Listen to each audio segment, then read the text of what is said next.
Halo semuanya, perkenalkan, nama saya Joni Finisartian. Saya mahasiswa dari Universitas Kristen Indonesia Maluku, Fakultas Ilmu Komputer, Program Studi Informatika. Di saat ini saya akan membuat tugas kalkulus yang pertama. Oke, di saat ini kita akan membahas yaitu bilangan real. Di sini saya akan membahas definisi bilangan real. Bilangan real adalah bilangan yang dapat dinyatakan dalam bentuk desimal, baik desimal yang berakhir maupun desimal yang tidak berakhir. Bilangan real juga meliputi bilangan rasional dan irasional. Contohnya bilangan bulat, negatif 3, 0, dan 5. Sedangkan bilangan pecahan 3 bagi 4 dan 22 bagi 7. Sedangkan bilangan desimal yaitu 3 kali 14 dan 0 kali 25. Sedangkan bilangan irasional pi dan eksponen. Oke, di sini kita akan membahas komponen bilangan real. Di sini ada komponen bilangan real ada beberapa. Yang pertama yaitu bilangan rasional. Bilangan rasional ini yang dapat kita nyatakan sebagai hasil bagi dua bilangan bulat. Contohnya seperti 3 bagi 4 dan 22 bagi 7. Sedangkan bilangan irasional itu bilangan yang tidak dapat dinyatakan sebagai hasil dibagi 2. Contohnya akar 2 pi. Kemudian bilangan bulat. Bilangan ini tidak dapat memiliki bagian pecahan. Contohnya 1, 2, dan 3. Sedangkan bilangan pecahan, bilangan yang memiliki bagian pecahan contohnya 1 bagi 3 dan 3 bagi 0. Oke teman-teman, di saat ini kita akan datang juga dalam sifat-sifat bilangan real. Yang pertama ada trikotomi. Trikotomi itu jika bilangan x dan y adalah suatu bilangan, maka pasti berlaku salah satu dari x kurang dari y atau x lebih dari y atau x sama dengan y. Sedangkan keterasitifan itu jika x kurang dari y dan y kurang dari z, maka x kurang dari z. Sedangkan perkalian, misalkan z bilangan positif dan x kurang dari y, maka xz kurang dari yz. Sedangkan bilangan z bilangan negatif, maka xz lebih dari YZ. Ini kita akan datang dalam sifat operasi bilangan. Di sini ada beberapa sifat bilangan real. Yang pertama yaitu tertutup. Bilangan real tertutup terhadap operasi penjumlahan, pengulangan, perkalian, dan pembagian. Sedangkan dalam sifat komutatif yaitu operasi penjumlahan dan perkalian bilangan real komutatif.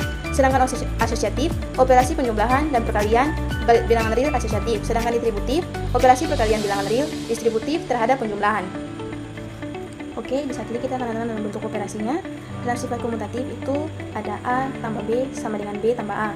Dalam contoh operasi dalam sifat komutatif yaitu 2 tambah 5 sama dengan 5 tambah 7. Sedangkan A kali B sama dengan B kali A itu dalam contoh operasi bilangannya itu 5 kali 7 sama dengan 7 kali 5.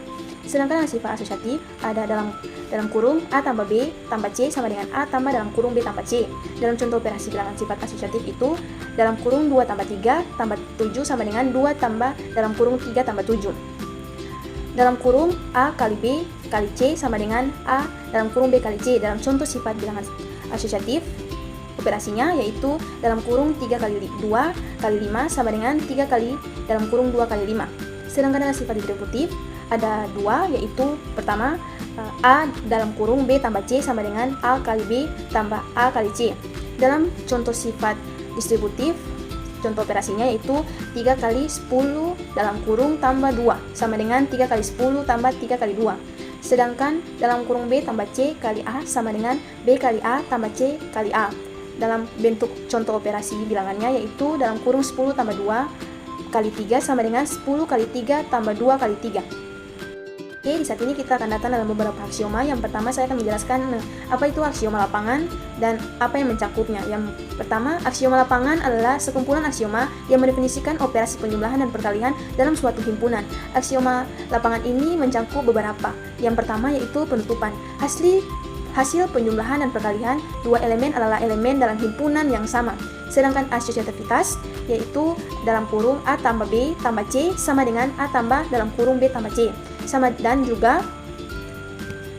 dalam kurung A kali B kali C sama dengan A kali dalam kurung B kali C. Sedangkan komutativitas yaitu A tambah B sama dengan B tambah A dan A kali B sama dengan B kali A. Sedangkan eksistensi elemen identitas untuk penjumlahan 0 dan perkalian 1.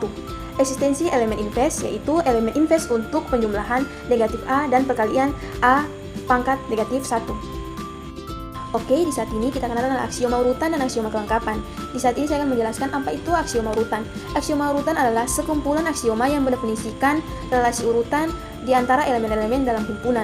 Di sini ada beberapa yang mencakup aksioma urutan, yaitu yang pertama refleksivitas, yaitu setiap elemen lebih kecil atau sama dengan dirinya sendiri. Sedangkan antisimetris, yaitu jika A kurang dari atau sama dengan B, dan B kurang dari atau sama dengan A, maka A sama dengan B. Sedangkan transitivitas, yaitu jika A kurang dari atau sama dengan B, dan B kurang dari atau sama dengan C, maka A kurang dari atau sama dengan C.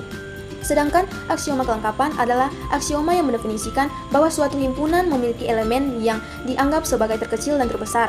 Dalam suatu subset tertentu, aksioma ini juga memiliki beberapa yang mencangkupnya, yaitu eksistensi supremum. Setiap subset yang terkait memiliki supremum elemen terkecil yang lebih besar atau sama dengan elemen dalam subset. Sedangkan eksistensi infimum, setiap subset yang terkait memiliki infimum elemen terbesar yang terkecil atau sama dengan semua elemen dalam subset. Sekian penjelasan yang dapat saya bawakan. Apakah ada salah kata? Saya mohon maaf. Sekian dan terima kasih.